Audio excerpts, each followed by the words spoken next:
Hello care leaders. My guest today is Leah Smith, and today we're going to talk about making your care organisation more neuro-inclusive. For those of you who don't know Leah, she's the Chief People Officer at Berkley Care Group, which is one of the UK's leading luxury care home providers. Leah enjoys challenging the norm and disrupting the sector's thinking about leadership and management, and she's also incredibly passionate about making the care sector more inclusive for neurodiverse people. An interesting fact about Leah is that she herself identifies as having neurodiverse traits, although currently she hasn't yet been diagnosed with neurodiversity. Today, we'll learn more about Berkley Care Group's journey towards becoming more neuro-inclusive. Interesting things that you can expect to learn from this episode include which neurodiverse traits can be particularly beneficial in the care sector, barriers that neurodiverse people often experience during recruitment processes and in the workplace, how supporting neurodiverse colleagues will be beneficial for everyone on your team, and practical tactics and strategies that care leaders can adopt to empower neuro-inclusive organisations. My name is Simon Parker, and this is the Care Leaders Network podcast. So without further ado, please welcome Leah Smith. Leah, tell me, what was the moment that you realised that you had neurodiverse traits? So it's a really interesting question, Simon, because it's not anything I'd necessarily thought of previously. And it really was kicked off by the journey that we've done at Berkley.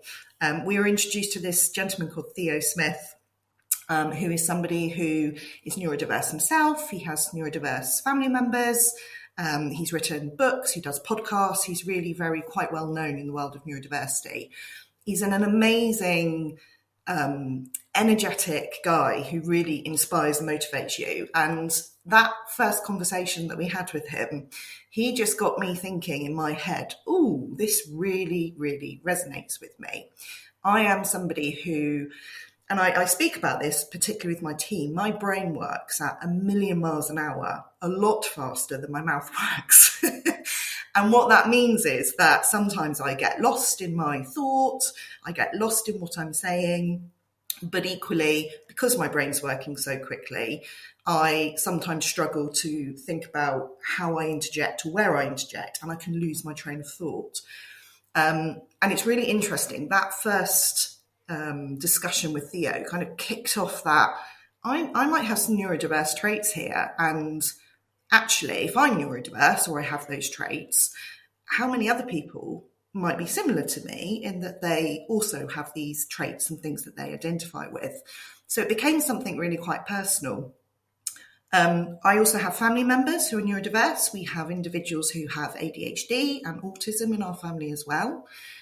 So it was something that was quite close to home. And what's fascinating is the more I talk about neurodiversity and the more I speak to people, the more people share their own experiences as well. And this is something that typically will impact most people. Most people either know somebody, are neurodiverse themselves, identify as being neurodiverse, or have experience of working with someone who are neurodiverse. So yeah, it's been an interesting journey. I'm absolutely not diagnosed, but certainly identify as certainly having some of the traits of being neurodiverse. Got you. So it was actually a work experience then that kind of switched the lights on and made you think, well, hang on a minute, that's something that I need to think about here. Absolutely. Yeah, absolutely. And would I have would those lights have been switched on without that conversation? Possibly not. And I think it's fair to say that that interaction, that initial interaction, that's kind of sparked off the whole neurodiversity journey that we've had at Berkley. And then speaking with people like yourself, Simon, as I said, the more people you speak to, you start sharing experiences and stories. And it's become this real passion, certainly of ours within Berkley, but the more people we speak to, it's a really passionate subject that touches the lives of so many people. Did it did that kind of moment of realization, and having gone and done some probably more research, knowing you, I'd imagine that was kind of part of the process from there. That was almost like the catalyst, and then there was a follow-up process to kind of go, right, okay, well, this seems very familiar. I'm going to have to work out a little bit of this myself. Did that then help put some of your life into context as well? Because often people with neurodiverse traits, often they see themselves as being slightly strange, or other people see them as being slightly strange. I'm kind of putting that in air quotes, in comparison to lots of the people around them. Was that something that you experienced yourself? Yeah, absolutely. And it really hit home when I was talking to my best friend about this. And I said to her, I think I might have some neurodiverse traits. And she said to me, well, of course you're neurodiverse. Like, how have you never realised this? The way you think, the way you communicate. I can be direct beyond directness. I'm very logical in my thinking. And over the years, I've implemented techniques to enable me to function really, really well in those respects. And I see them as strengths, absolutely see them as strengths. But yeah, it was my best friend who kind of made me think, why have I never thought about this before? And often it is those people around you that it is useful to have those conversations, because you don't necessarily talk about how people perceive you if you're particularly really very close to somebody. And so, yeah, that was a really interesting moment for me. Okay, I'm clearly perceived in this particular way. That's really, really interesting. I'll share a story on that note in a second. But I guess focusing on you for just another minute. So I would imagine that then comes with a responsibility, given your role within the organization as chief people officer, and then thinking about the number of people who are either diagnosed as neurodiverse or who have neurodiverse traits, then thinking, wow, okay, so if I've just had this seismic shift in my life, this paradigm shift where I'm like, right, okay, so I now understand more about myself. I now have an appreciation for maybe the way that my life's played out and how I operate personally. And that's come about through a really, really important conversation with my best friend. How can we then empower our team members to have those types of conversations so that they can have their own penny drop moment and go, oh, wow, so I'm not just weird or odd or strange or like a bit crazy, which I know people that sounds like really, really negative labeling type language, but I've spoken to an awful lot of people who are neurodiverse, and those are the things that they think regularly, unfortunately, until somebody goes, actually, you're not crazy, it's not that, your brain's just wired slightly differently, and that's cool. That's a really good thing. It just makes you different, and the world's a beautiful place because people are different. Yeah, 100%. That neurodiversity at its core is just that our brains are just different, that it's a natural variation. And neurodiversity has probably been around since humans have been around. It's only in more modern times that we've given it this concept of and this language of neurodiversity. And you're absolutely right, Simon. It's that almost like a kind of personal mission to say that this touches so many people's lives. This is so significant. We know at Berkley we've got a third of our workforce who are neurodiverse from the work that we've done. We also know that just under half of our workforce have family members or they live with somebody who are neurodiverse. This is so significant. And sometimes labels can have negative connotations. Of course they can, but they can also give people a sense of actually understanding that they can put something that somebody's feeling into a language that can be used. And it can also, as we know, open up doors and access to services and support that you otherwise wouldn't normally have. But it's absolutely this responsibility. And I feel really strongly about this, that it's not only our responsibility within Berkley to support people who are neurodiverse, identify as neurodiverse, or know people who are neurodiverse. Actually, it's a moral obligation on a wider basis, on a population basis, to ensure that actually neurodiversity, it's just another thing that's seen as the norm because it's natural. It's just differences in the way that we think, just like we're all different in how we look. There is really no difference, or there shouldn't be a difference. So you're right, it's kind of sparked this journey, both personally, as well as professionally, to ensure that, we are doing everything that we can, particularly as an organisation, to develop this neuro-inclusive culture and workplace where, we're having this conversation, but these conversations are happening all the time. People share their stories, they share their experiences, they share their learning. And I think there's this general, I talk about a movement, neurodiversity has been around for quite a long time, but it seems to be gathering this movement now, particularly within the UK. And I think that we're moving from this perception of neurodiversity and the different diagnoses or labels being a disability to an ability, because all that it means really is because people think differently, people bring different strengths to the table. And actually, we need to focus on how we can best support people to use their strengths, to share those strengths, and how organisations can ensure that we identify what those strengths are, because that's only going to be a positive thing for us as an organisation, as a sector. And when you really, we're talking about individuals, but when you start widening your horizons and think about the people we support, how many of our residents might be neurodiverse? How many of our relatives? What about our public health officials that are coming into our services? The local communities that we serve? Nearly 1 in 7 people, it's thought, I think it's possibly higher, are thought to be neurodiverse. This is potentially a really significant movement. It's a really exciting time to be part of the social care sector, I think, and really make a positive impact. So when we had our first conversation about this, I got quite excited about this, the concept of creating a podcast together, because it's something that's very close to my heart as well. So I was that person that saw myself as being a bit different, a little bit weird, and I embraced it. I could roll with being a little bit different. I guess I'd got to a point in my life where I was comfortable in myself, where I was like, doesn't matter even if I am, again, air quotes, a little bit weird. And I was training. One of my old training partners was as an ex-commando guy who was very openly neurodiverse. Used to talk about it all the time, and we'd only really started to work together. And we were in the midst of a training session, maybe on a break or something like that. And I was asking him more about this, and I think I was kind of having this kind of slightly slower penny drop moment, and asking more and more questions, and just thinking to myself, that sounds really familiar. That sounds really familiar. That sounds really familiar. And then saying to him, so I reckon I might have ADHD as well. I'll remember his facial expression forever. But he looked at me and he was like, "Si, you're neurodiverse as fuck." I remember just being like, right, okay. Because I think I'd been kind of slightly working it out myself, but there's just this kind of moment of, and I guess it was the same as your moment with your friend, and just being like, I totally see you like that. That's just, he presumed that I knew that he knew.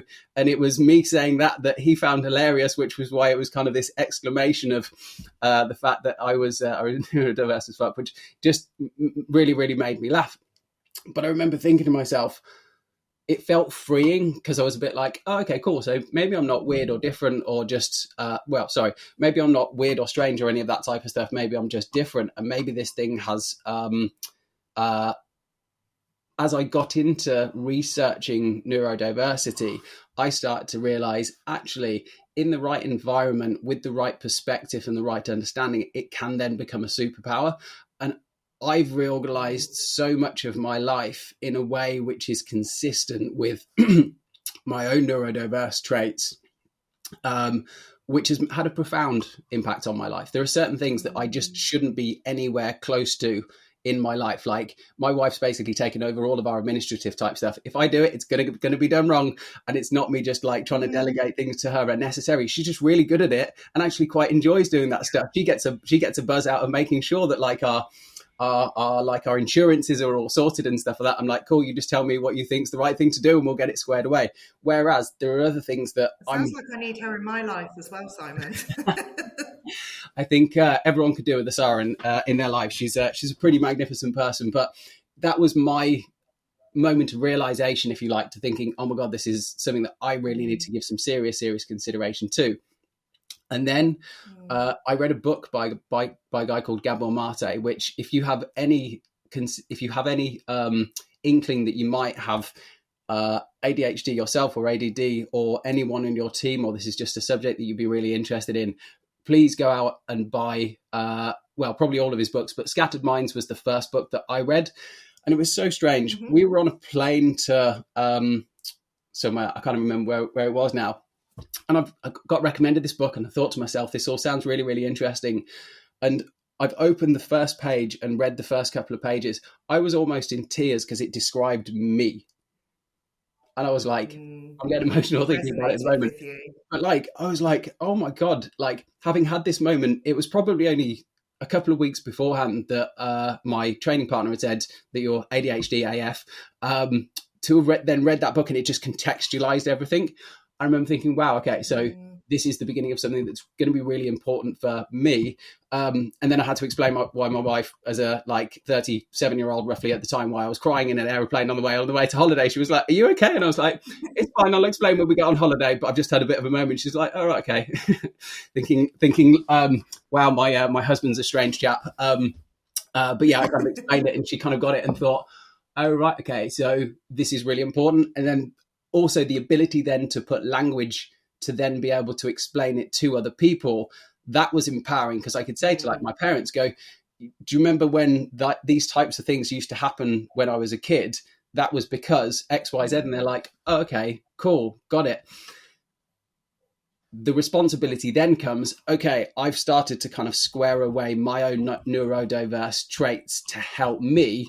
How do you then help other people? So that was why when we had our conversation, I was like, wow, this is kind of our opportunity to create a platform for this. And my hope is that this is the first of many conversations that we have about neurodiversity. This is a conversation that hopefully will involve lots of other people within the Care Leaders Network and the wider care sector as well, to inspire the people who have either been diagnosed or have neurodiverse traits, or the likelihood is everyone's going to have some neurodiverse people on their team. How to tackle that, because it is a vast proportion of the population. And if you can untap some of those superpowers and set people off in the right direction, it's wild what you can achieve with people who are understood, heard, and have that level of empowerment within the workplace. So that was the reason why for today I was super excited about having this conversation today. You're absolutely right, Simon. And it's that empowerment, that engagement. If you feel that you're really seen and heard, and that you can be your true self, and your true self is really appreciated, it unlocks so many doors for both you and those that you work with as well, doesn't it? And ultimately that impacts upon our residents. The other really interesting thing is, you take the number of vacancies that we've got in the social care sector at the moment, and if we were to just attract 1% more neurodiverse individuals into the social care sector, I mean, what recruitment crisis would we have? We wouldn't have a recruitment crisis. We'd have a team of social care, health and social care staff who are really diverse in their skills and their strengths. And, a lot of what you've talked about in terms of your personal journey and your empathy for others that are going through that journey, or working with people going through a journey, they're skills that we want in the sector. So the possibilities around this topic, this such meaningful experience are endless, I think. So yeah, I agree. Many conversations. What would be really fascinating is how many within the Care Leaders Network themselves perhaps also either are or might identify as being neurodiverse as well. I'd be fascinated to know.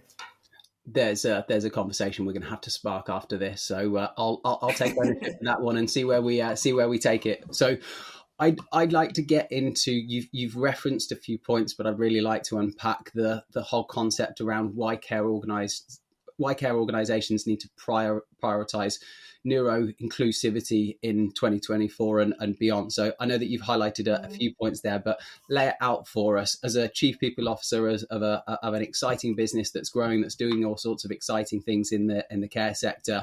What's your perspective on why it's so important? I mean, it matters, simply. At the end of the day, it's something that really, really matters.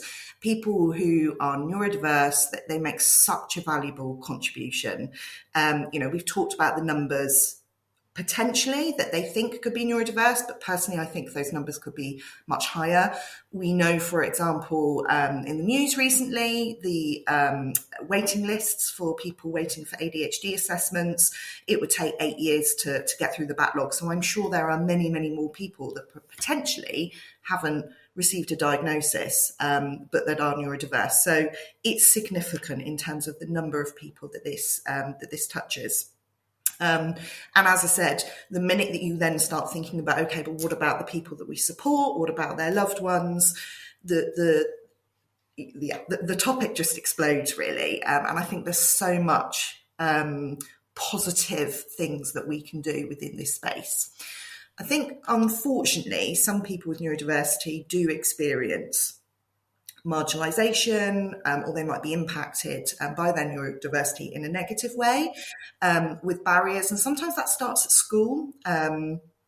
Again, a lot of this is about personal experiences, but having a family member who has been diagnosed with autism and ADHD, apologies, she has had some difficulties at school, and getting the right support in school is really, really difficult. So there is a piece here about how can we as a sector also break down those barriers, not only at work, but also thinking about it from a school point of view as well. If somebody's had difficulties or they've experienced barriers at school, it is likely that they could continue to experience some of those barriers at work as well. So I think it's part of our responsibility to ensure that we are talking about this topic and we're taking positive action to reduce some of those barriers. I've said this kind of movement idea is really, really important. And this shift to really understanding that people who are neurodiverse bring different strengths and skills. People who are neurodiverse typically have more innovative thinking. They're typically able to commit to something fully and see it through, have that kind of hyper focus. You often see people who have greater resilience, greater courage, greater empathy, often because of the experiences that they've gone through themselves. And you also see things like heightened problem-solving skills. That these are all skills that we need within the social care sector. Why wouldn't we be really trying to attract and support neurodiverse individuals within our organisation? So it matters because it impacts so many people. It matters because it's the right thing to do. And it matters because it can have a real positive impact upon social care as a sector. And I think, wider than social care as well, I think it can have a real positive impact upon our local communities. One of the things that we talked about when we first got our heads together on this and realised that we'd both had this experience, this paradigm shift moment of realising that we had neurodiverse traits was, and I can't remember whether we brought it up on in the conversation itself or whether this was something that I ended up thinking about afterwards. But one of my reflections from the conversation was thinking about person-centred leadership. So if you thought about it in the context from a resident or from a service user perspective, you would see the person's neurodiverse traits. You would seek to understand what that means to that person. And then you'd build the care plan and the delivery of the care around their neurodiverse traits, and to build a care package around them that supported and empowered that individual. And that would be seen as being just par of the course. You would just do that because that's that person, and you need to support that person in their most kind of full and whole person way. Why wouldn't you do it for your team? And that was the thing that I thought was like, it kind of almost, it's a broader concept of person-centered leadership, but it's part of the humans that you're interacting with, that you're leading, that you're involved in, that you're, and it works up and down the kind of, I hate the word hierarchy, but the kind of leadership chain, if you like as well. Your team, as your chief people officer, you're kind of one of the top, most senior people within the organization. Your team also need to understand how you operate and how they can best support you as well. It's all very, very reciprocal. So yeah, my thought was it's not even the fact that it's to get the best out of your team, which should be the purpose of any leader, and to help them grow and to evolve and to feel empowered and inspired and to give them a really, really clear vision and a way of executing upon that vision. That's basically just the role of being a leader. So in whatever form that comes, whether it be for people with neurodiverse traits or not, that's kind of the job. And in a leadership capacity, the buck stops with you. That's the way that it always is. Ultimately, that's the thing that you've signed up for as being part of the leadership team. It's taking ownership, and again, hopefully, part of the movement that you're talking about, that hopefully we're contributing to at the moment. It's that moment of realization for the leaders, particularly maybe the ones that aren't neurodiverse themselves, and thinking, "Wow, this is a real big proportion of my team. What can I do to make sure I'm best serving them in a leadership capacity?" Yeah, you're absolutely right. This idea of person-centered leadership, it's a bit of a no-brainer, really. It's about getting to know individuals, but it's more than that, Simon. Because in order to get to know individuals, those individuals have to feel that they're in a safe space where they can have these conversations and they can talk about things which ultimately might be really, really personal to them. In some cases, they might not have explored with people before. In some cases, they might have, but it's a very personal conversation potentially.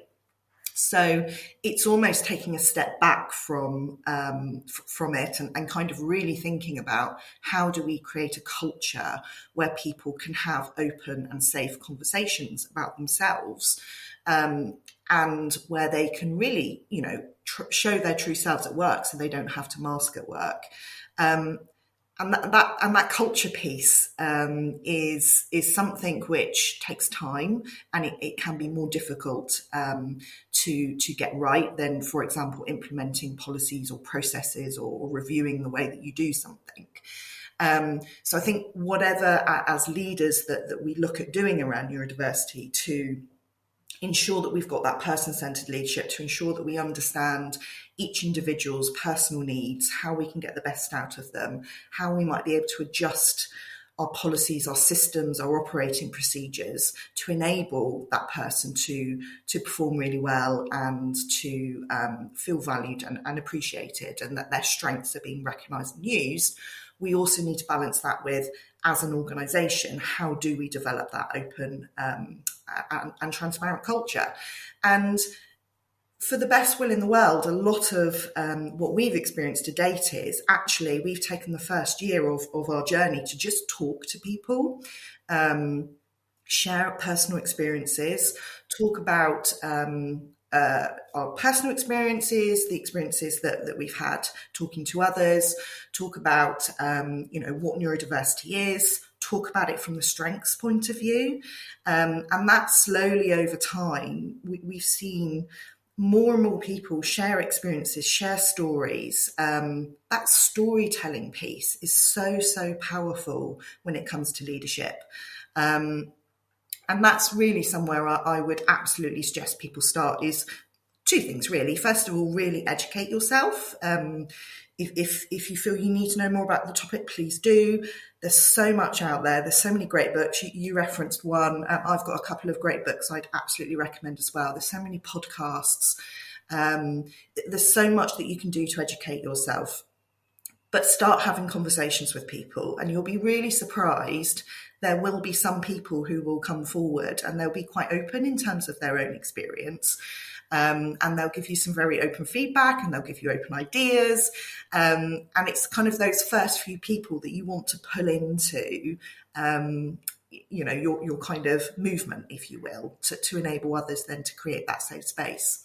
But getting to know people, not just the superficial, getting to know people and what they like to eat and drink and what they like to do at the weekend and what their hobbies are, really understanding people, how they work, how they think, what they need to do to get the best out of them. Sometimes it's helping people understand what that is, because not everybody knows as well. That can be a really, really helpful way of really starting to get that person-centered leadership in place. And it's about conversation, it's about storytelling, it's about keeping the passion and the motivation alive alongside all of the things that you can do around adapting processes and communications and all of that lovely kind of stuff. You need both things in order to really develop that neuro-inclusive workplace and ensure that we've got that person-centered leadership that's working really, really well. One of the big challenges here, of course, you've already referenced, and that's the fact that the waiting list for neurodiversity checks, if you like, are just horrendously long. You can go private, but my understanding is that if you go private, it's like thousands, maybe at least £1,000. I think I've heard at least maybe £2,000, something along those lines, which is an awful lot of money for a lot of different people. I don't know. My personal experience was, as soon as I think when I came back from holiday, there's a lot of online tests that you can do for free. And they're, obviously one would question the validity maybe if they're free. I'm just putting that out there. Obviously do your own research and things like that. But I did like 6 or 7 of them, and all of them were just like, yes, highly probable that you have neurodiverse traits. And here's kind of the summary of what they came up with, which was, I found that really, really, really helpful. Everyone knows this, they're probably bored of hearing me say this, but like I've had long COVID. It's been a really, really long recovery. I basically spend a not insignificant amount of my disposable income on trying to recover from long COVID. So adding £1,000+ to getting an ADHD diagnosis, I can't afford to do that at the moment. Just being completely frank, it's probably that's a 2025 thing. When I do, I'll be public about it. I'll share my experience and what that's been like and what that means to be on a personal level. But the reason why I'm saying this is it might feel for people that there's a barrier to entry to get people to understand about ADHD and neurodiversity, and there shouldn't be. To your point, there's so many great podcasts. The chap that I mentioned earlier, Gabor Mate's been on all sorts of different podcasts. He's been on Steve Bartlett's Diary of a CEO, just as an example. So if he can get on that one, that means that he's probably been on like 1,000 other podcasts in the process of that. So you can unpack this brilliant mind, somebody that has ADD personally himself, who's a psychologist, particularly child psychologist, that's able to unpack this in this beautiful, eloquent way that can help people to understand themselves. It doesn't have to be tough. You just have to make the first move to get to a point where you can start informing yourself on the subject matter.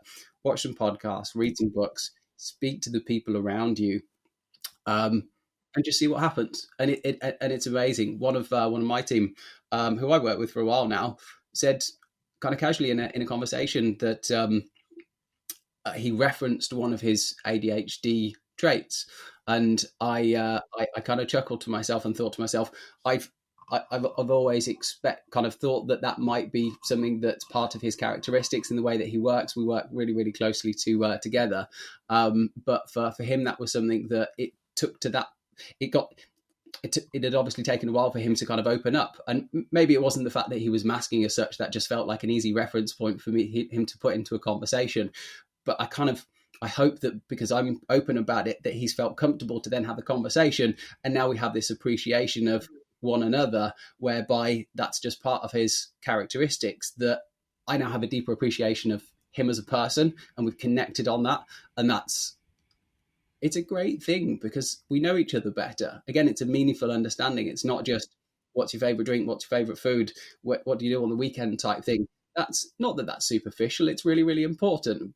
But there's depth. There's more depth to the relationship now as a result of having that appreciation. And you can do something with that. And that's the most important thing. It's like, okay, great. Now what?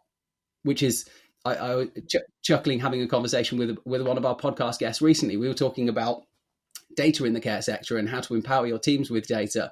It's Michael Butcher, the FD at Blackadder, and he referenced that same thing. Okay, great, but now what? Like, what do we now do now that we've got this insight? Now that we're really, really clear on this set of circumstances, we're all here to grow and evolve and try and take things to that next level. So what next? And that's a fun thing as well, because those are the types of the things that are endless and infinite, and you can just keep on improving and evolving and learning and growing, which for anyone of a growth mindset is that's a wonderful environment to be. You're reinforcing that within the culture of the organization. And usually, I'm not saying always, but usually people want to be part of an organization that's open-minded and growing and diverse, and that wants to be able to grow and evolve, because having a kind of flatline plateau kind of mindset, I don't know, that certainly doesn't sound particularly exciting for me. And I don't know many people that I know that would feel inspired by just doing the same old. So there's so many different parts to neurodiversity within any organization, particularly in the care sector, because it's so people orientated. But there's power in it for the people, and the power in it for the people around them as well, both from a team, from a resident or service user, or whatever part of the care sector that you're from, and the people that you're serving. So again, hopefully this is part of what I hope will inspire other leaders to think, right, this is now going to need to be part of our journey. And now what? Yeah, absolutely. And you know what, the sky's the limit. You're kind of right, that it's about constantly evolving, and this isn't necessarily a new conversation that people are having, or that has been created. But this is about meaning and purpose. And life's too short. You need to do something that you love, and part of doing something that you love might include work, and it might include, visiting your loved ones in a care setting, whatever that might be. And actually, it doesn't matter whether you're neurodiverse or not. If there is anything that we can do to improve people's experiences, whether they're team members, whether they're residents, service users, relatives, whatever it may be, why wouldn't we do it? The sky is the absolute limit. In fact, there is no sky. We talk about thinking outside the box. We like to say we have no box. We just chuck the box away because it limits our thinking. And that's really how I feel about neurodiversity. And are there organisations that do this really well? Of course, there are some organisations out there that do this really, really well. But it's not ever something that I think will stay still. It will be something that continues to evolve as our thinking around this, as our understanding around this evolves more and more. So too will therefore our workplaces and the environments where we support our team members. So yeah, I'm absolutely with you, Simon. It's such an exciting, meaningful topic to so many people. And I think the impact that this can have on individuals' lives at whatever level potentially is really significant. If nothing else, if people listen to this podcast are kind of a bit motivated and a bit inspired to go out and find out a bit more, perhaps start a conversation within their own care organisation, fantastic, because it's a journey at the end of the day, a journey that we're constantly on, and it would be great to get some more people on that journey with us. Without a shadow of a doubt. Let's welcome people to the movement. Absolutely. Talk to me about obviously you're 2 years in now to the your neurodiversity strategy with Berkley. I know that you've got a 5-year strategy to transform the organisation. Obviously, this is something that will happen over time. Talk me through the journey to date, and then give me some insight around exactly what the plans are for the future as well, because I know this is obviously a massive area of passion for you. Let's get into the details around what has that meant for Berkley over the last few years, and what the plans are for the future. Yeah, it's a really good question. So it is a massive passion for me, but actually what's really lovely, it's a massive passion for so many people at Berkley, and that's been part of our journey, particularly over the last 2 years. So I mentioned at the beginning, we started the journey by a bit of a chance meeting, actually, with a gentleman called Leah Smith. He's written a book called Neurodiversity at Work with Professor Amanda Kirby. Great book, definitely well worth a read. And he kind of really motivated, inspired, and got me thinking. We did a project with Theo back in the day. I think it was about 2022. It was a good few months. And basically our remit to Theo was, we recognise that this is a really important topic. We knew that we did have some neurodiverse individuals within our organisation.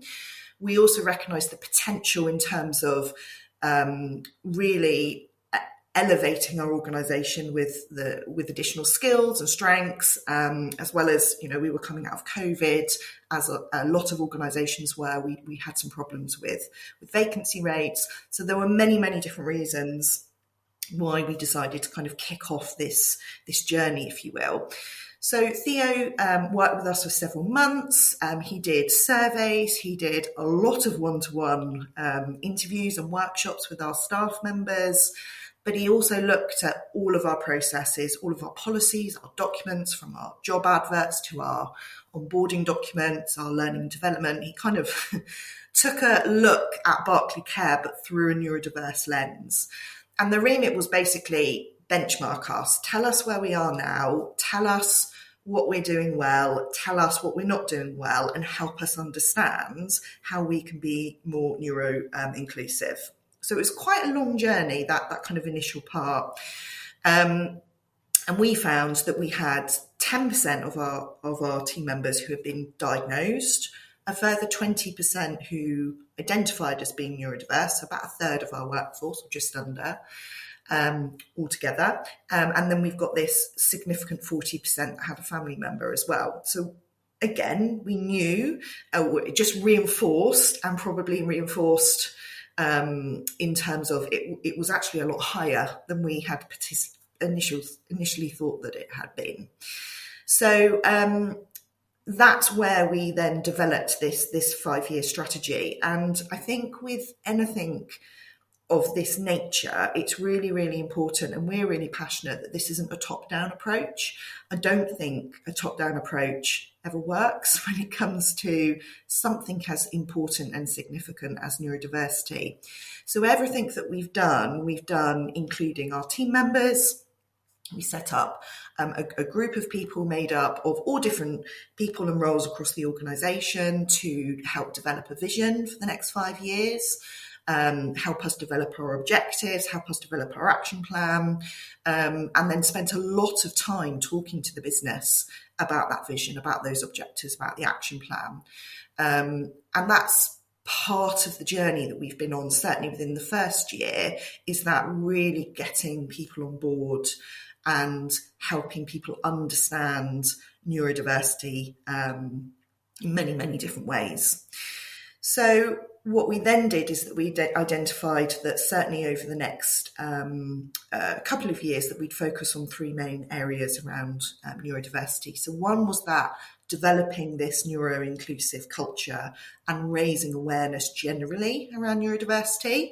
As I said, I think that's a key starting point, because you can do everything else, but if you don't have the culture, it's going to fall flat on its face.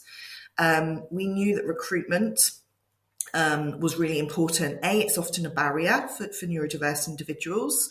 You think about things like application forms, particularly if you have something like dyslexia, can be really off-putting. People may not apply for a job if they have to do a CV or an application form. You think about the whole interview process, the onboarding process. When you really start breaking it down, actually our recruitment process could be a barrier to people even applying for a job, let alone getting through an interview and selection stage.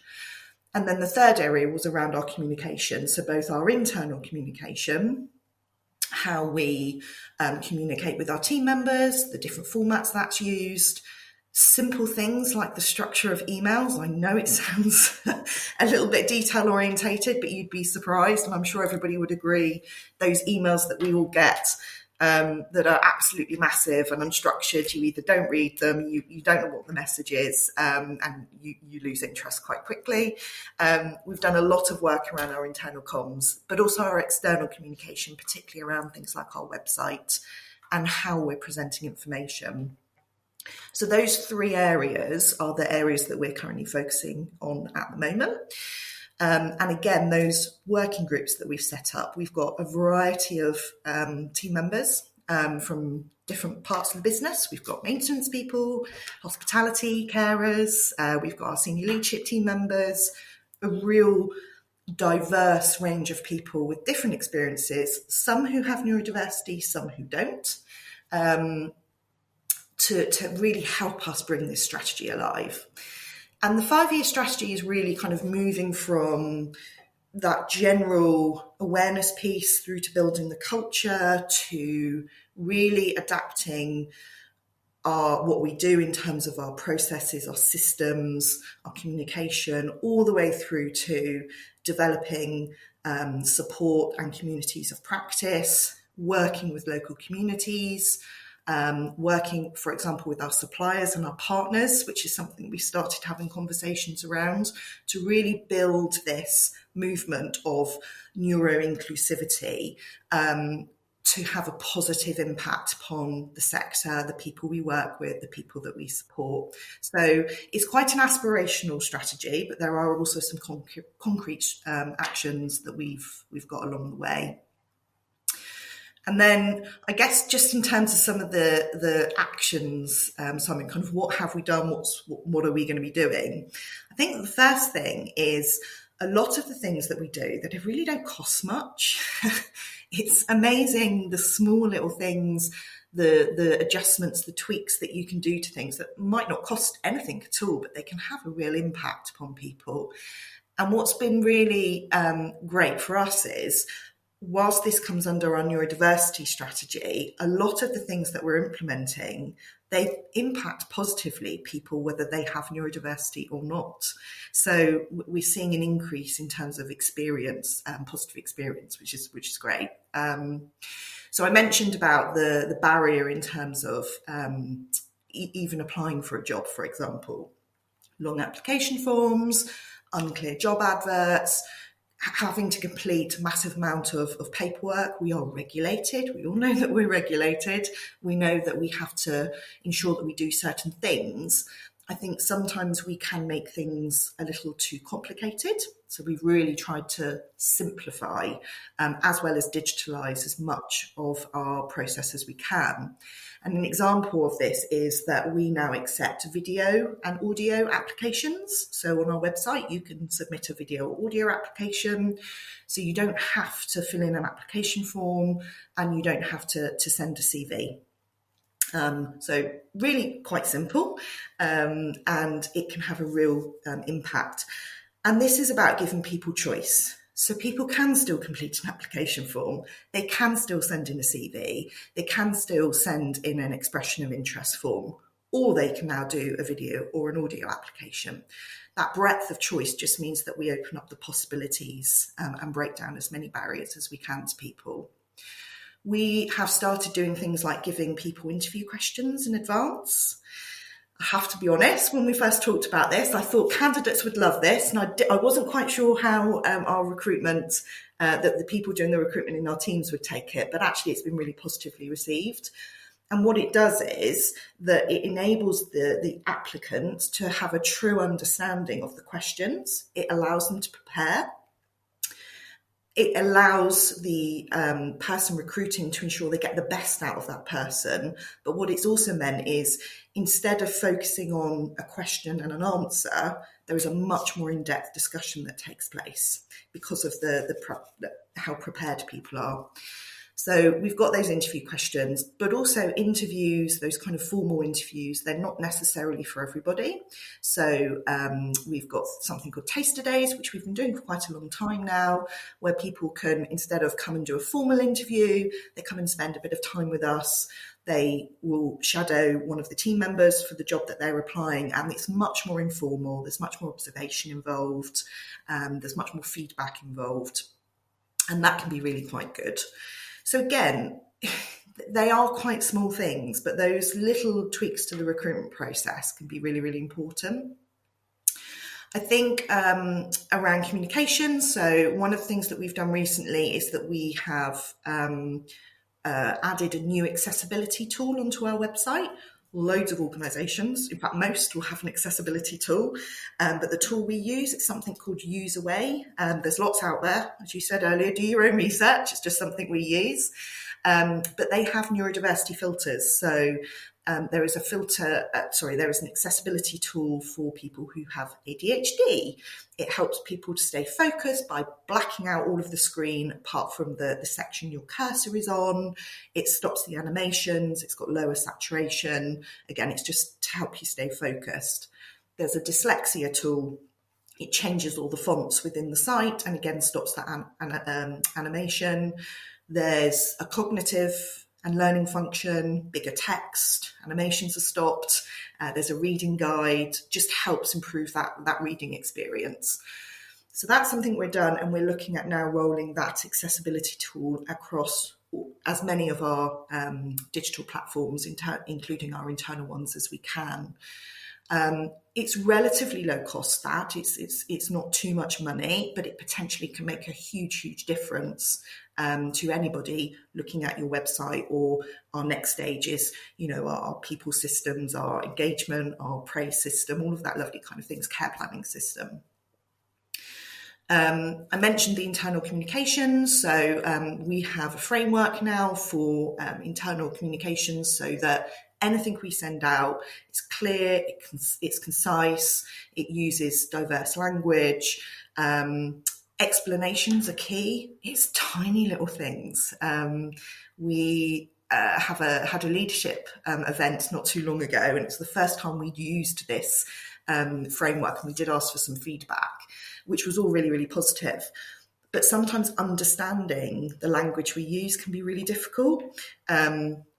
What to wear, business casual. What's business casual to me? What's business casual to you? You might think two different things.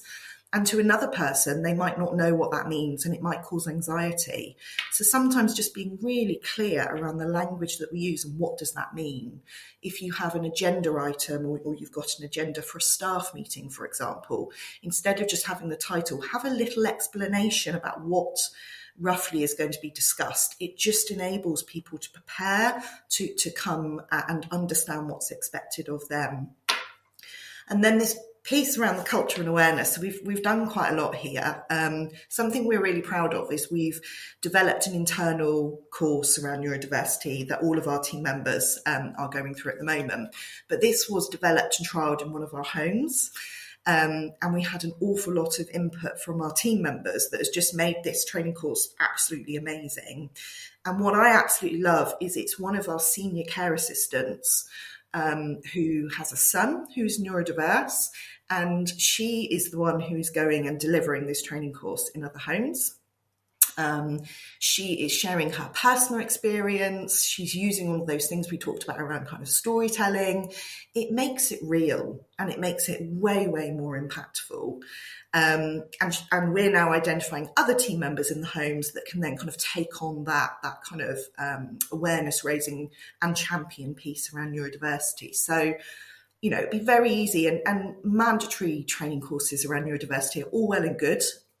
They're absolutely, can give you the information you need. But doing it in this way has just been so impactful for us, and it just opens up so many conversations. It's really important. And then I guess the last thing is we've just started training some internal neurodiverse workplace assessors. So these are not individuals who'd go and diagnose at all. That's not their job. They're not qualified to do that.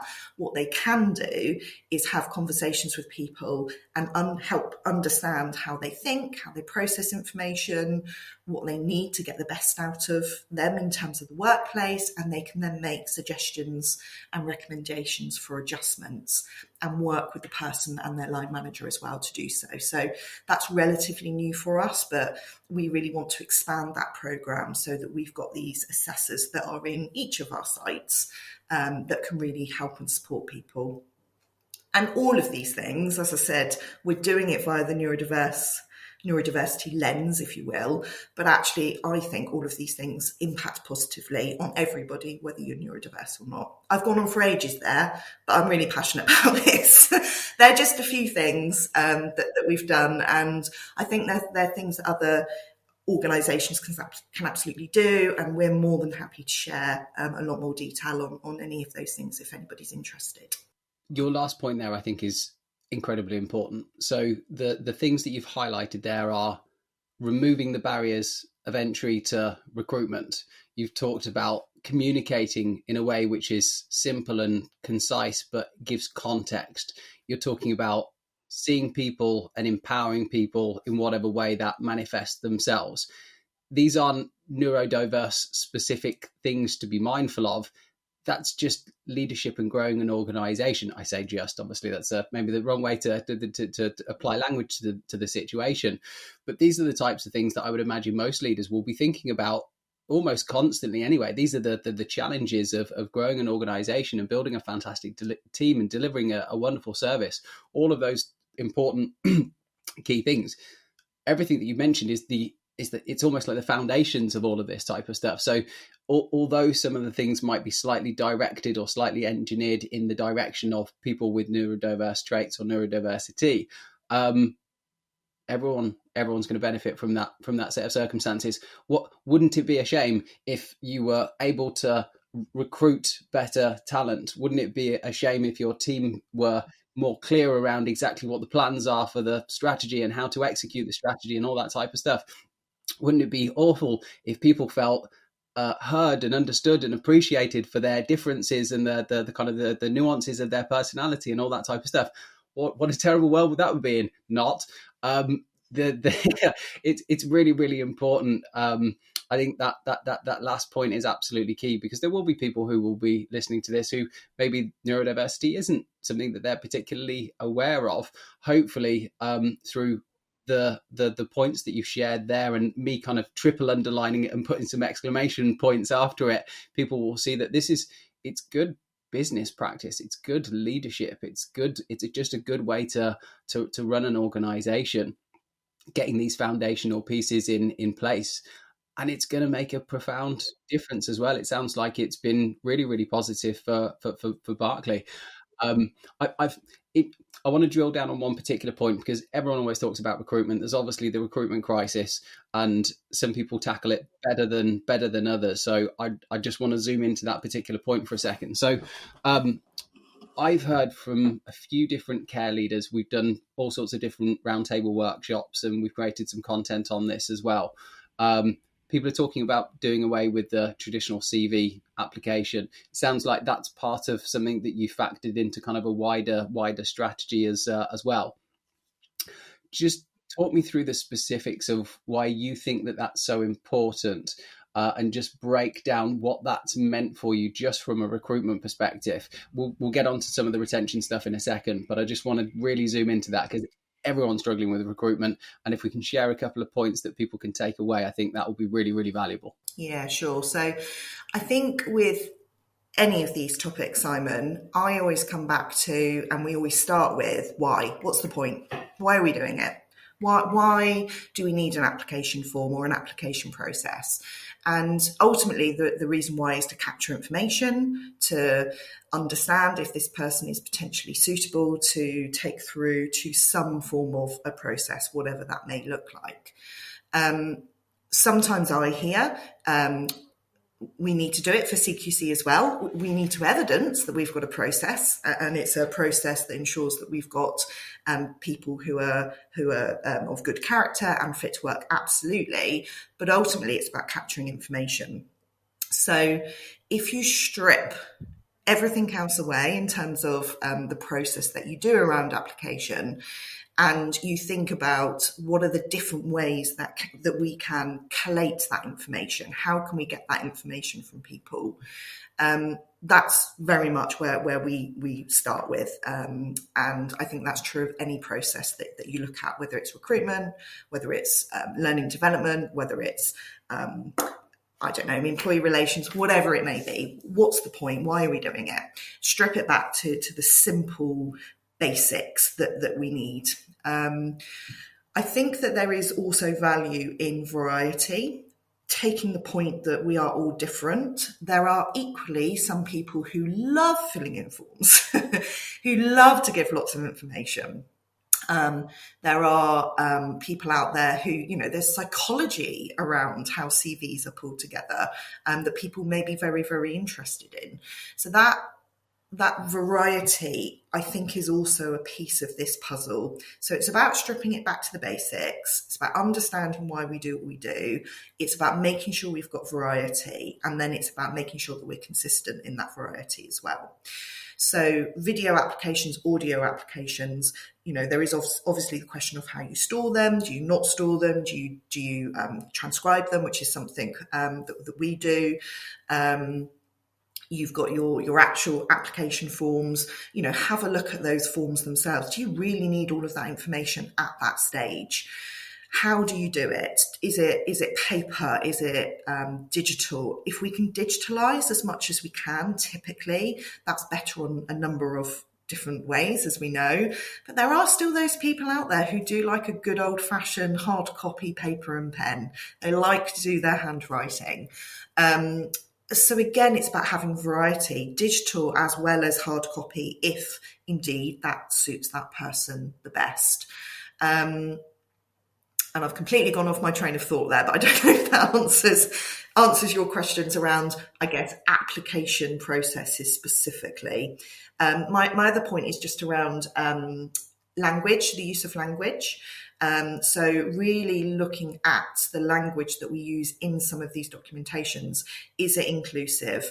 Is it diverse? Is it male or female coded? As an example, there are certain words that can be used within any of these documents.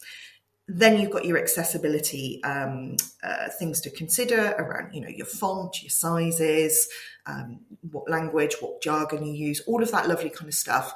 I think sometimes we just over-engineer things too much, strip it down to the basics, but have that variety in there in terms of people being able to apply for jobs in different formats that suits them the best. And what's that meant from a recruitment perspective for you? Like in as much as, so when people go through the recruitment process, how do people describe it? Because it's quite different, I'd imagine, to the typical recruitment process that people might undergo. And then how has that actually helped from a kind of from a stats perspective? Yeah, so it's really interesting because I come back to a lot of the outcomes that we're seeing from some of the work we're doing comes back to us via personal stories and sharing personal experiences. So we do have some stats. So, for example, we ask for feedback from candidates who are going through the recruitment journey. And then when we have people who start with us, we ask for feedback during their first 4 to 6 weeks, in terms of their journey. And what we can see from that is that we have increased our engagement scores over time around the candidate experience. We've also had, I'm just thinking about the example of giving out interview questions. We had some internal candidates that we gave interview questions to, and I asked them, what was your experience? How did that help you? How did it change how you felt and your experience of the process? And it was all really, really positive. People felt better prepared. They felt that they got everything across that they felt they needed to. But they were also asked additional questions that maybe they wouldn't have been asked in the interview questions, so they were able to get into some depth. So generally, feedback has been really very positive. We use a platform called Winning Temps, which is a really innovative AI-based engagement platform. We've used it for a few years now. So instead of doing an annual staff survey, we just have we do it fortnightly pulse surveys. And we have seen our employer net promotion score and our temperatures increase. We also specifically ask questions now around neurodiversity, around our neurodiverse, our neuro-inclusive culture. Again, as I said, around that kind of experience of recruitment. And we are seeing our engagement scores increase in general in those areas too. So we have got some stats, Simon. I think that we've got way, way more stories and experiences around what that's meant. One of the examples that stands out to me the most is that we had a young gentleman. He was a care assistant, and there were reports coming back that he wasn't performing. He was new, never worked in care before. He wasn't performing. The perception was he wasn't pulling his weight. He wasn't completing tasks, and he'd often be found in kind of quiet places in the home, sort of staring out of the window. And it would have been very easy to take the perception that that person isn't right in the role. But actually, as a result of the work we've done, it was identified that potentially this individual could be neurodiverse. It was identified that there might be something going on here. So a different conversation was had with him. And he opened up and explained that he was actually on the autistic spectrum, and ultimately he was getting information overload. At the beginning of his shift, his senior was giving him these tasks to complete, basically a list of tasks, albeit not writing it down. He'd complete his first one, and he would then just become stuck because he was given too much information.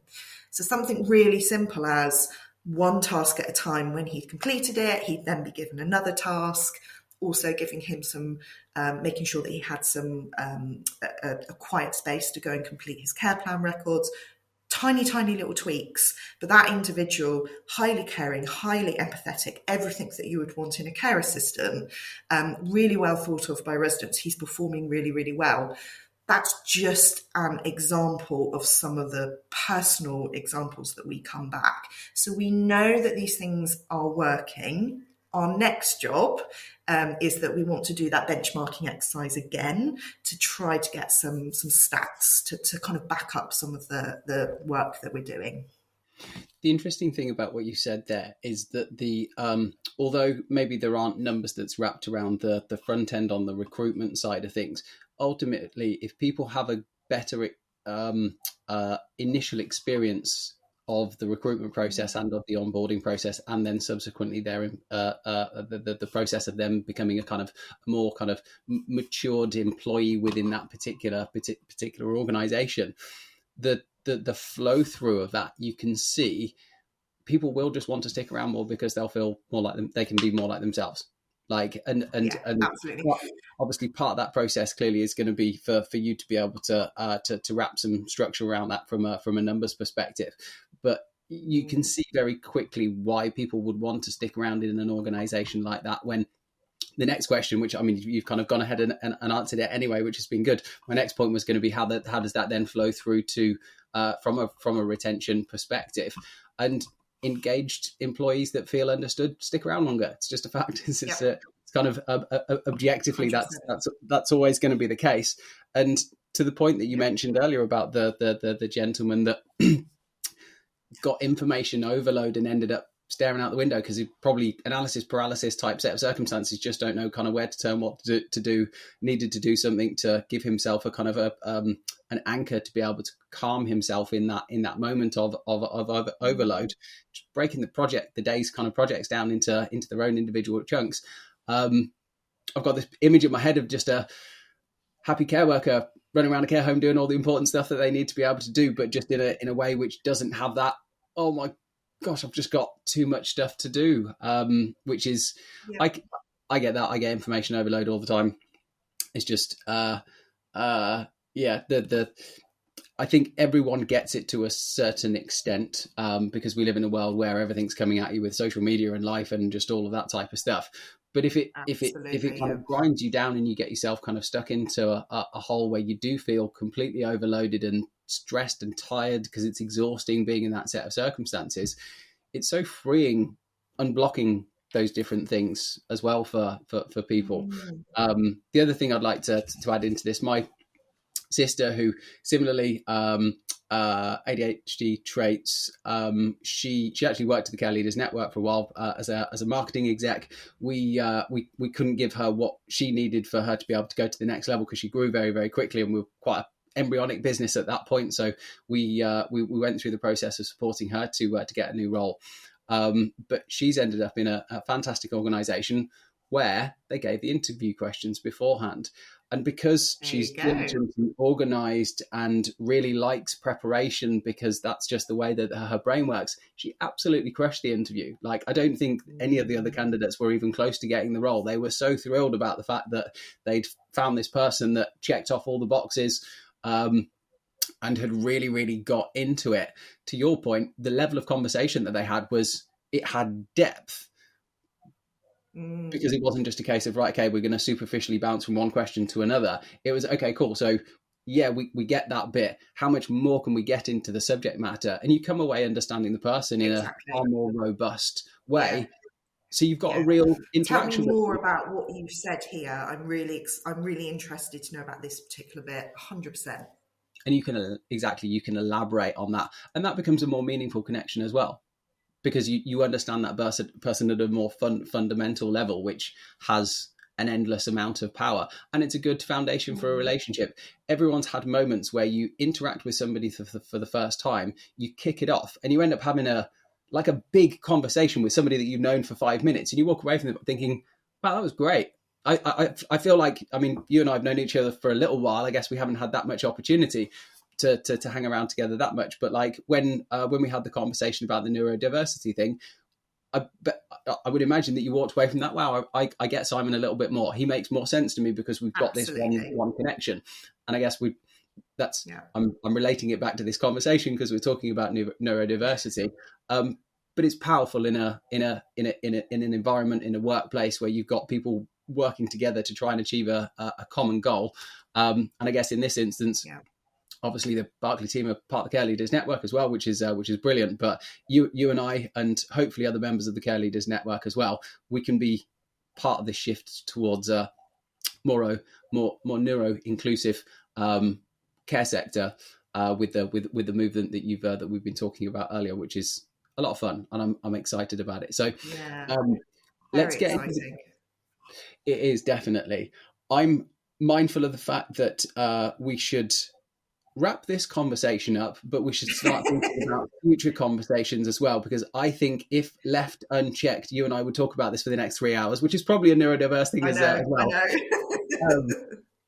Let's round off with, what advice would you give to other care leaders who they're looking at their organisations and they're thinking to themselves, right, either they're already on the journey or maybe they haven't even started the journey of being more neurodiverse inclusive. Like, where do you start? What do you do? How can they get the wheels in motion with that as a project? So I've mentioned some of it already, but there are 3 things that I would suggest. The first, I've already said, but educate yourself. Find out as much as you possibly can. I've got a couple of books there. I hope you don't mind me sharing these, Simon. I've mentioned it already, but this is the Neurodiversity at Work book by Leah Smith and Amanda Kirby. Really, really great from a workplace point of view. The other book that I have read several times is Neurotribes, if anybody's ever seen this one, by Steve Silberman. This is about the history of autism that goes into the wider neurodiversity, and it just gives you, in some cases, quite a harrowing understanding of the journey that people have been through in terms of autism, but other neurodiversities as well. So, read, there's loads of newsletters out there, there's blogs, listen to audiobooks, podcasts. A little plug, we have our own podcast at Berkley, and we have done a neurodiversity podcast as well.